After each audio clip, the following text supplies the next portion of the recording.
whenever your salary is near, that is when your parents remember that they swallowed iron, or your cousin shit pipe, or somebody neck have turned this way, they need to unturn it. They will now ask you for big money. Then you already look at it that this one is transport for the month, this one is food money for the month, this one is parent money for the month. Then you now look, where will I bring out the money of somebody is shitting pipe for us to collect the pipe? Why are you saving? I think that's a good question. Not that black. So, hi guys, welcome to another episode, a continuation of the previous episode. But mind you, take whatever I say with a pinch of salt. I am not a financial expert. I just know so much that has earned me the dough. They say that vibes and inshallah brings instability. So we want to ask, how can we be meticulous with the percentage cutting and say this is my percentage for saving per month and it doesn't shake? To start from next month because this salary I finish up. Thank you very much, Ope, for that question. And I'll start with this. If you're a Christian, I think you have made it halfway. And if you are a tithe paying Christian, I think you have made it all the way. If you can conveniently pay 10% of your income as tithe, I think you can as well do the same for yourself by saving 10% for yourself. It's just like that. If you're earning 100,000 naira and you pay a tithe of 10, you end up living on 90, you don't die. How about you now start doing 10% again for savings? You live on 80, you won't die. And I'm not asking that you increase from 10. Maintain the 10. If you are impressed with how far you have come after 2 years and you feel, oh, you can do better, you can increase it to 15. Ideally, as I said, take whatever I say with a pinch of salt. I feel at the barest minimum, if you are looking towards like a financial goal or financial freedom, 20% should be the very least you're doing. But don't start with 20% if you can't afford to do so. I mean, the economy right now is not saying so much. So 10% is fine. As I said, if you're a tithe paying Christian, this should be very easy for you if you are struggling with consistency. But if you're consistent with tithe, I feel you can actually be consistent with saving 10% of your income. That's good. But 10% is sweet to say because it's out of 100%. If you bring it down to money bits, so how will I survive on if I remove say 10% of my tithe, 10% of savings, Are and you the pleased? balance is maybe not enough for food, for transportation? As we all know, if you use Uber, okay, if you use Uber is not like times five of what you used to pay before, You dey right? use your And next public generation to bus, I play. think it have increased. I'm not so sure because we hardly use it. But then public bus too, I think it has increased a bit, right, Mujala? But then transportation has increased, petrol ti won. Do people get? So how will you? There are sometimes that you just look at it that if I don't touch this savings, I can go and meet Baba God in heaven. So you just have to say, Jesus, have mercy, and you take out of the savings. Or how do we keep ourselves from taking out of savings? Will we die when we see that there is money in one place and one guy is beating Omoluabi? No, no. So I would like to respond with asking you a question. Why are you saving?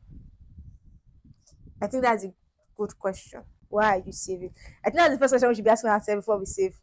For financial freedom, actually. So that in the next 10, 15 years, we might retire conveniently.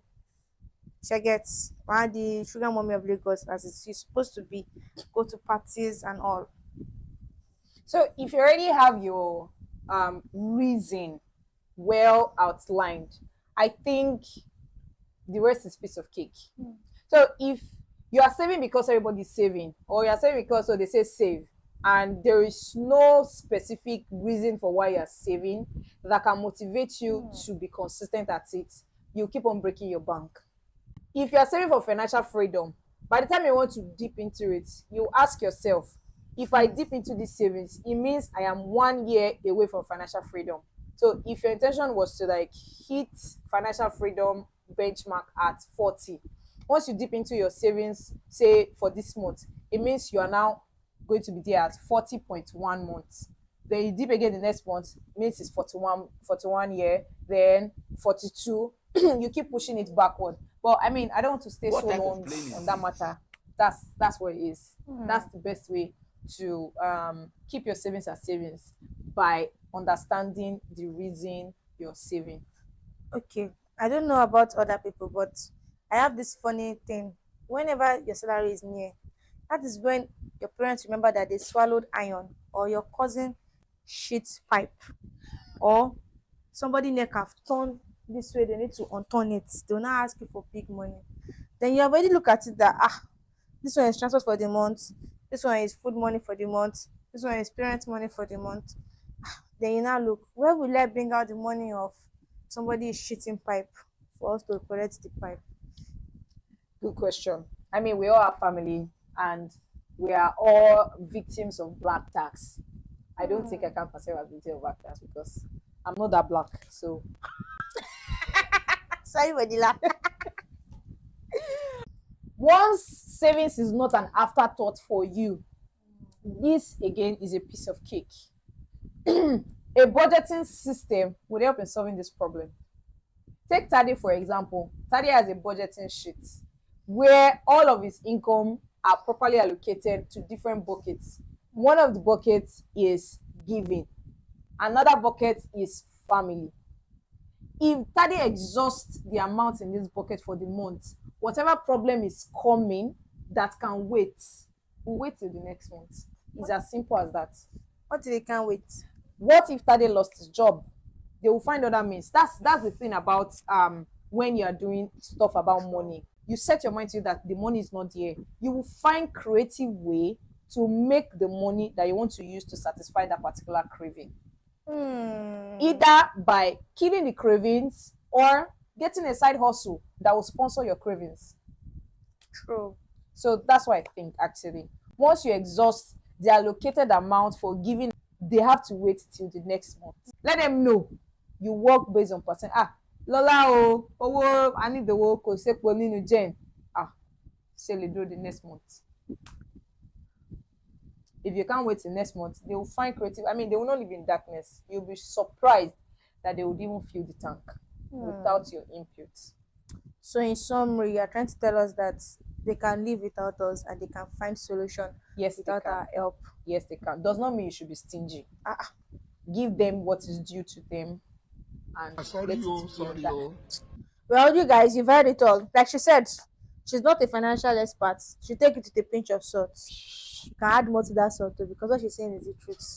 We too will start doing. If they carry you, they carry you near. So that if anybody come and meet me and say, Tundu, I've known this since 2 years ago, I'll be like, Baba call me, percentage it on.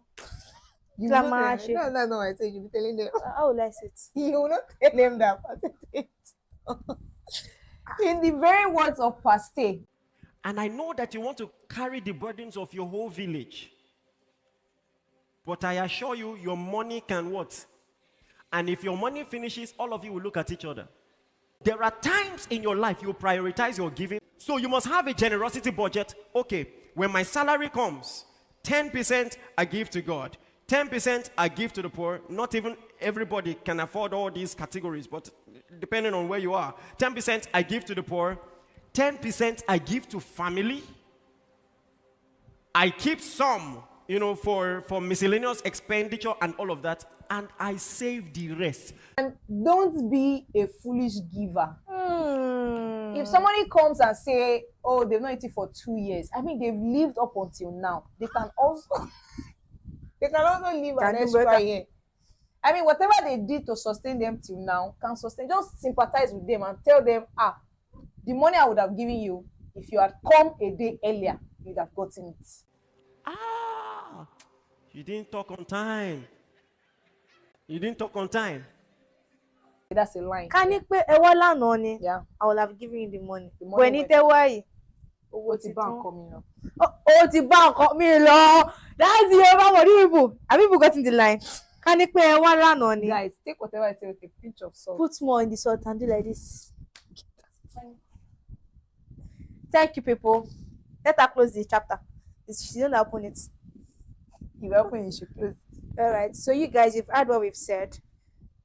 take it with a pinch of salt, like she said, but then use percentage to segregate your money. And when you save, pauju ready, forget that you have saved somewhere.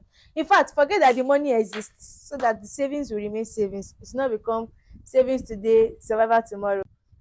All right. Atumari Rabi. Peace out.